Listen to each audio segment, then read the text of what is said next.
खट्टा खाने वाली चुड़ैल। रात को अचानक राधिका मौसी को किचन से कुछ गिरने की आवाज आई। उन्होंने बाहर निकल के देखा तो किचन में उन्हें कोई सफेद साड़ी में दिखा। वो चीख पड़ी, हे भगवान, आलतू जलाल तू आई बला को टाल तू, आलतू जलाल तू आई बला को टाल तू। राधिका मौसी को चीखते सुनकर श्रवण बाहर आता है भागते हुए। अरे माँ, क्या हुआ? क्या देख लिया? दादी माँ आ गई क्या सपने में? अरे बेटा, रसोड़े में देख तो कौन है? श्रवण रसोड़े में झांक कर देखता है और उसे कोई नहीं दिखता अंदर। अब रसोड़े में तो कोई नहीं है माँ। कोई सफेद साड़ी में नहीं है क्या? नहीं माँ, कोई भी नहीं है। चिल्लम चिल्ली की आवाज सुनकर काजल भी वहां आ जाती है। अब क्या हो गया माँ जी? अरे बेटा, रसोड़े में एक चुड़ैल थी सफेद साड़ी में। अरे क्या कर रही थी वो अंदर? अरे बताया नहीं, कल आएगी ना तो पूछ लूंगी। चुड़ैल जी, आपका क्या प्लान है? माँ जी, रात बहुत हो गई है, आपने कोई बुरा सपना देखा होगा, चलिए सो जाइए। राधिका मौसी सोने तो चली जाती है, पर उनको रात भर नींद ही नहीं आती।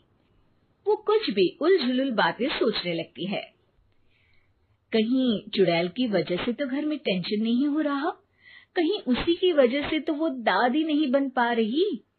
सुबह जब राधिका मौसी रसोड़े में छानबीन करती है तो पाती है कि नींबू का अचार गायब है।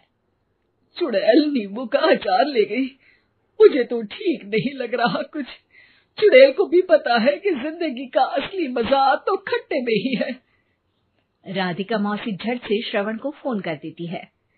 बेटा, मुझे समस्या समझ में आ गई है, हमें एक तांत्रिक की जरूरत है।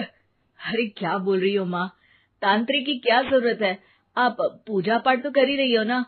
आलतू जलालतू मंत्र सारे फालतू जैसे कुछ मंत्र पढ़ो, चली जाएगी अपने आप चुड़ैल। अरे नहीं बेटा, कभी चुड़ैल को कम नहीं समझते।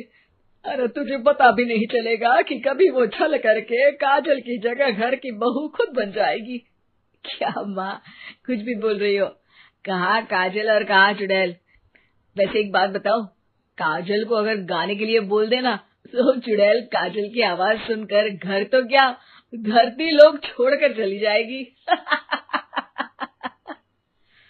तुम ना पढ़े लिखे बच्चे हर चीज को मजाक समझते हो। तुम रहने दो, मैं खुद ही तांत्रिक को बुला लेती हूँ। अच्छा सुन, शाम को इमली लेके आना। क्या है कि चटनी खाए बहुत दिन हो गए है ना? नहीं माँ, इमली तांत्रिक से ही मंगवा लो ना, आटा वगैरह भी उसी से पिसवा लेना। देखो मुझे काम करना है। श्रवण रात को कई तरह की सब्जियों के साथ माँ के कहने पे चटनी के लिए इमली भी ले आया था, लेकिन राधिका मौसी के दिमाग में अलग ही फिल्म चल रही थी।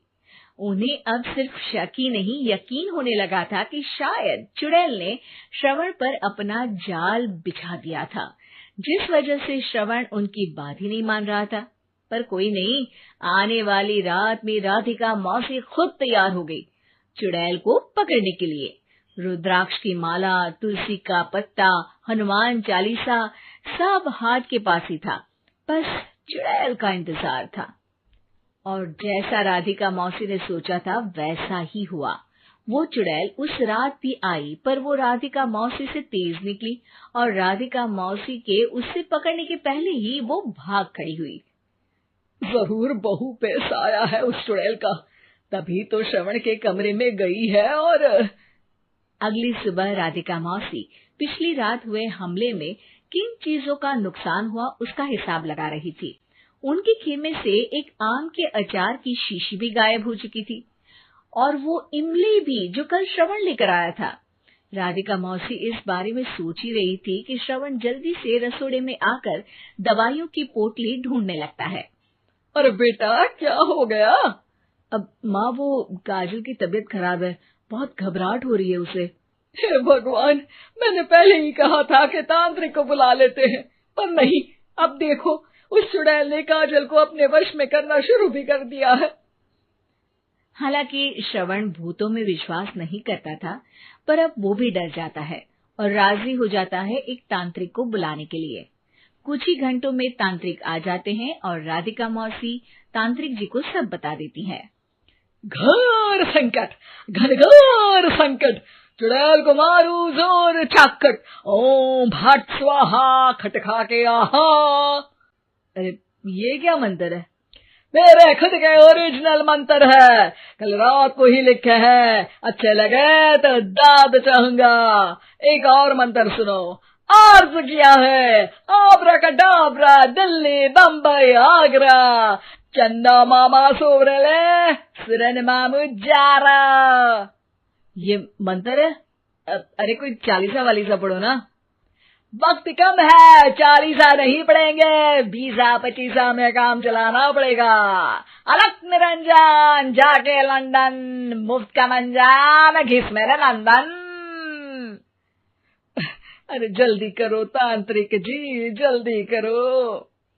तांत्रिक अपने उल झलूल मंत्र पढ़ने लगता है। श्रवण को तांत्रिक पे शक होता है। वो अपने एक डॉक्टर दोस्त को कॉल कर देता है ताकि कोई अनहोनी हो तो इमरजेंसी में चीजें मैनेज हो जाए।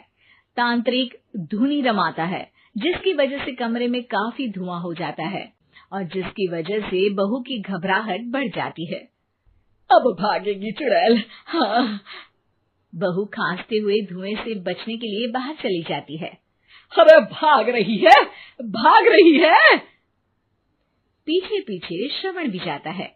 बहू एक सोफे पर बैठ जाती है। तभी डॉक्टर दोस्त आ जाते हैं और श्रवण को पानी लाने के लिए कहते हैं। थोड़े चेकअप के बाद डॉक्टर कहते हैं, मेरे हिसाब से जाप का काम पूरा हो गया है। क्या मतलब? अरे कुछ भी नहीं माँ, कोई चुड़ैल नहीं है, खुशखबरी है, अब दादी बनने वाली है। मगर वो सब अचार के डब्बे। श्रवण दोनों अचार के डब्बे अपनी माँ को दिखाता है, जो कि उनके बिस्तर के नीचे छुपे हुए थे।